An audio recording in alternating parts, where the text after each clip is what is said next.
নমস্কার বন্ধুরা, আজকে একটা সুন্দর রেসিপি নিয়ে এসেছি, সেটা হলো রায়তা। আশা করি আপনাদের ভালো লাগবে।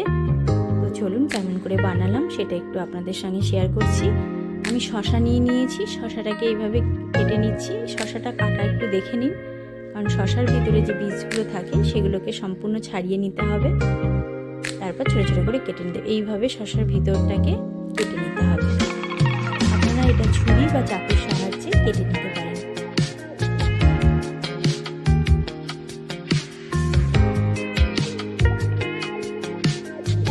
এরপর গাজর নিয়ে নিয়েছি, গাজরটাকে এভাবে কচি করে নিলাম।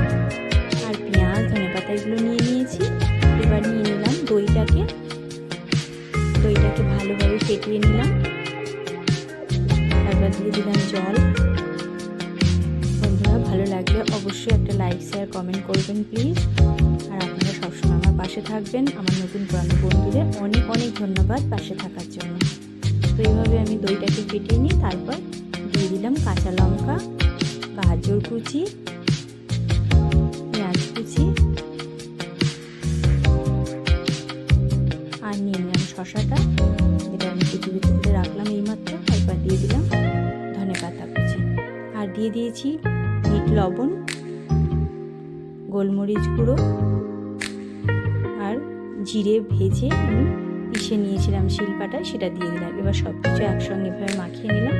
ব্যাস, আমার তৈরি হয়ে গেছে একটা সুন্দর একটা রায়তা। খুব সুস্বাদু হয় বন্ধুরা। আশা করি আপনাদেরও দেখে ভালো লাগলো। অবশ্যই ঘরে বানাবেন সকলে। আমি আমার হাজবেন্ডকে দিয়েছিলাম, ও এমনিতেই এটা ভালোবাসে, তো আজকে ওর খুব ভালো লেগেছে। তো চলুন বন্ধুরা, টাটা সকলকে।